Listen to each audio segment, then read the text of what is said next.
We're at the border crossing from Botswana to Zimbabwe, and here's some of the trucks that could be waiting for days. They have to totally unload their trucks, pay their duty, and then reload before they can be on their way. In 2013, China provided a $150 million loan to rebuild the Victoria Falls Airport to increase the capacity from 500,000 to 1.7 million passengers a year. Here we are at another nice recently remodeled airport. This one's in Cape Town because in 2010 they had the Soccer World Cup tournament here. They extensively expanded and renovated the airport.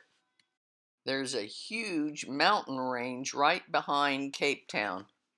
We saw these RDP houses on our way in from the airport.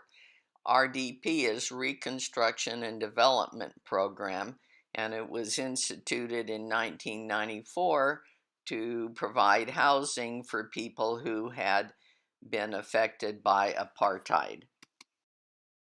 Just a couple of views of downtown Cape Town on our way in from the airport. Here's our first view of Table Mountain behind the clouds. We then pass this hospital named for Christiaan Barnard, who performed the world's first heart transplant in 1967. The patient was recovering before dying 18 days later of pneumonia. However, in 1968, his second transplant patient lived for a year and a half. And then the clouds lifted, and here's a wonderful view of Table Mountain. Here we are at our hotel, the Cullinan, which is in the Southern Sun chain. This morning we headed out for a tour of Cape Town. Just thought this looked nice with the tree starting to be in bloom. Our first stop was Signal Hill. Signal Hill is also known as Lion's Rump, and these two pictures show how it really looks like a lion. In the old days, Signal Hill was a place where they flew flags to communicate weather warnings and anchoring instructions to visiting ships. Here's Stu in front of the Lion's Head. Here's a good shot of Table Mountain.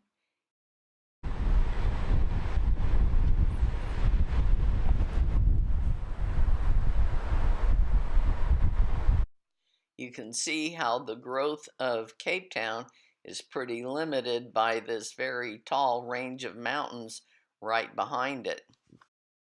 This is as close as we got to Robben Island.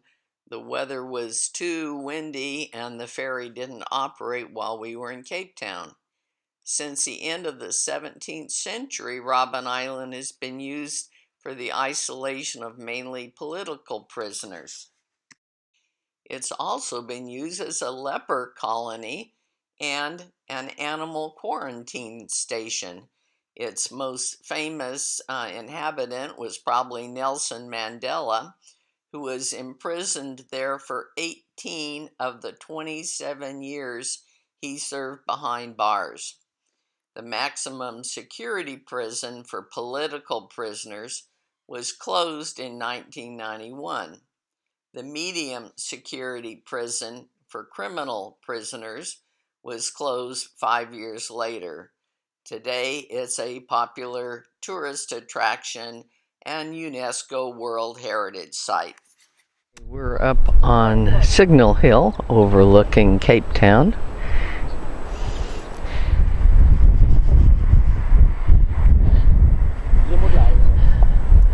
Main downtown is way down around the corner there. Here's a good picture of the Cape Town Stadium built for the 2010 World Cup soccer tournament. It also has hosted South Africa's Sevens rugby tournament since 2015. The stadium is located in Greenpoint between Signal Hill and the Atlantic Ocean. It's close to the Cape Town City Center and the Victoria and Alfred waterfront. We'll see that later. The stadium had a seating capacity of 64,000 for the World Cup, but they later reduced that to only 55,000. This neighborhood is Bo Cap, which means above the Cape in Afrikaans. It was a township, which means it was a racially segregated area that was reserved for non-whites, Indians, Africans, and coloreds. Its origins date back to the 1760s when rental houses were built and leased to the slaves. Today it's known for its brightly colored buildings, which are due to the fact that while being leased, all the houses had to be white. After the slaves were freed and allowed to buy property, they painted their homes in bright colors as an expression of their freedom. Today it's a multicultural neighborhood and is mostly Muslim. Here's the original fort that the Dutch built here in Cape Town. It's the oldest colonial building in all of South Africa, named the Castle of Good Hope. It's a pentagon-shaped fortress built by the Dutch in the 1600s. City Hall. It's got, you ask 10 different people, they'll tell you Renaissance, the this, the that, it's a mixture of everything. The Cape Town City Hall is a large Edwardian building built in 1905. It's located on the Grand Parade to the west of the castle. The city outgrew this space and built new city offices, so now it's a center for creative and cultural events such as art exhibits and concerts. This statue of Nelson Mandela was placed on a balcony in the City Hall where he made a speech after being released from prison in 1990. The Grand Parade grounds were built by the Dutch in conjunction with the fort for training soldiers. Today, the square is generally used as a marketplace on Wednesdays and Saturdays and a parking lot most of the time. It's also been used for political rallies. The Victoria and Alfred waterfront is South Africa's oldest working harbor. The 300-acre area has been developed for mixed use with residential and commercial real estate. They get 23 million visitors a year. Prince Alfred was the second son of Queen Victoria and Prince Albert, and he visited the Cape Colony in 1860 as a 16-year-old Royal Navy midshipman, and he was quite a hit. He was the first ever member of the royal family to visit Cape Town. So when they built a new Navy yard, they named the first basin after Alfred. The discovery of gold and diamonds in South Africa meant that the first section of the harbor, the Alfred Basin, was not large enough to accommodate the increased number of ships, so they built another basin and they named it after Victoria. Therefore, today it's the Victoria and Alfred waterfront. In this waterfront complex is the Victoria Wharf. It has over 450 market shops, and it's Cape Town's premier shopping mall.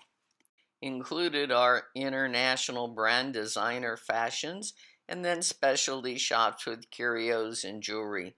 There's also over 80 restaurants and 2 movie theaters. And there's this big Ferris wheel named the Cape Wheel.